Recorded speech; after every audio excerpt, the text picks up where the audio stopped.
Hey guys, it's your boy Pooh, and today we're going to be talking about one of the 9 divines, otherwise known as Aedra or gods, called Julianos. The reason I'm making this video is sort of an ode to Julian Lefay, one of the original creators of the Elder Scrolls. The Aedra Julianos is named after him. Per EUSP, Ted Peterson, who is the namesake of Sheogorath, explained that Julian was the more, quote, logical of the two of them, and, quote, always in his own head, while Peterson was the one coming up with crazy ideas. Fittingly, Julianos is the god of logic, mathematics, wisdom, contradictions, and magic. Now, of course, Julianos is one of the 9 divines, which constitutes 8 Aedra and 1 ascended mortal, which is Talos. And the Aedra, of course, are the spirits who used some of their immense power to create Mundus, or the reality and solar system of the Elder Scrolls. Aedra roughly translates to ancestor in Elvish, and Daedra roughly translates as not ancestor or not our ancestors. Of course, the elves believe they are descended from the Aedra, hence the name. Julianos is an Aedra and one of the prime gods of the Empire of Cyrodiil, though of course he is worshipped elsewhere as well, although I do need to note that who the elves consider Aedra and what the men of Cyrodiil consider Aedra can sometimes be a little bit different, but Aedra has the same definition between both. His main places of worship are usually threefold. Firstly, as you might guess, are the great temples and chapels and way shrines across Tamriel. In Oblivion, both in the original and the remaster, the temple is located in Skingrad, though you can find another shrine or two across Cyrodiil, and Julianos blesses the player with intelligence in the game. The way shrines of Julianos grant what is called the Scales of Julianos, which provides a plus 10 fortify for intelligence for 10 minutes, it cures disease, and it restores 100 points in agility, endurance, intelligence, luck, personality, and speed, in case you have lost some in any from a temporary effect. So his temples and shrines are the first area of worship. Next are the Mages Guilds, though they are not exactly dedicated places of worship, but it will not be uncommon for the divine to have many followers of his amongst the mages of the guild, even if it was pretty much all dissolved by the 4th era. And finally, we have what is known as the Schools of Julianos, found in the game Daggerfall, meaning the schools are located in High Rock. Now, the Schools of Julianos are the quintessential places to learn about magic other than the Mages Guild.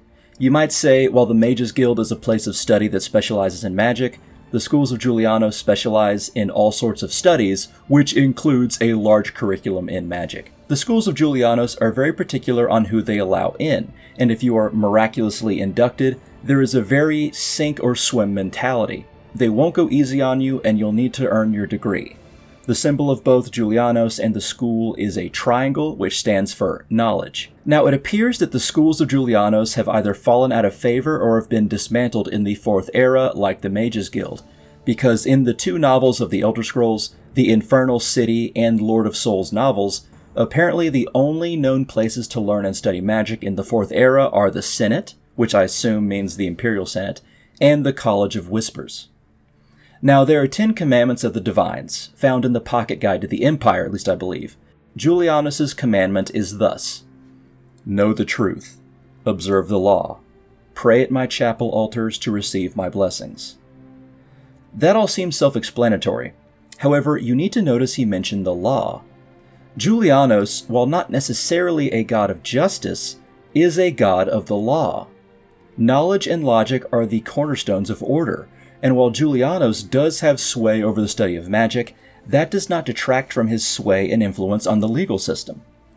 One does not have to be a mage or even a scholar to appreciate or venerate Julianos. He is also worshipped by many town guards and legal representatives like lawmakers and lawyers. Next, we need to discuss a slight downturn in Julianos' influence. As with many of the divines, he has a different aspect in another pantheon. However, it is only the one, which is quite odd. Usually there are multiple. To the Nords he is Junal, with a particular emphasis on mathematics. However, in the 4th era he lost favor with many Nords, due to magic being loosely blamed for the Oblivion Crisis. Not only that, but due to the dissolution of the Mages Guild and presumably the Schools of Julianos, as well as the rampant destruction of the Great War and the superstition against magic, the worship of Julianos is at an all-time low in the current era of the Elder Scrolls universe.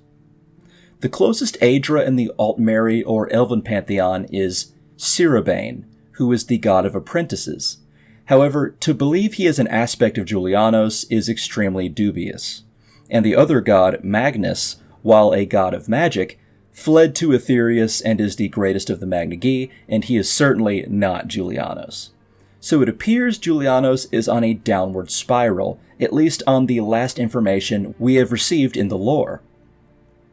I do need to point out that when Vivek, one of the 3 gods of the Dark Elves, wrote his sermon, he mentioned that he made peace with Junal, the planetary body that Julianos resides in, which allowed him to continue his wanderings. He called the planet the third pole star, but it's very hard to say what that means, really. Alright guys, I believe that's everything I have to say today about Julianos.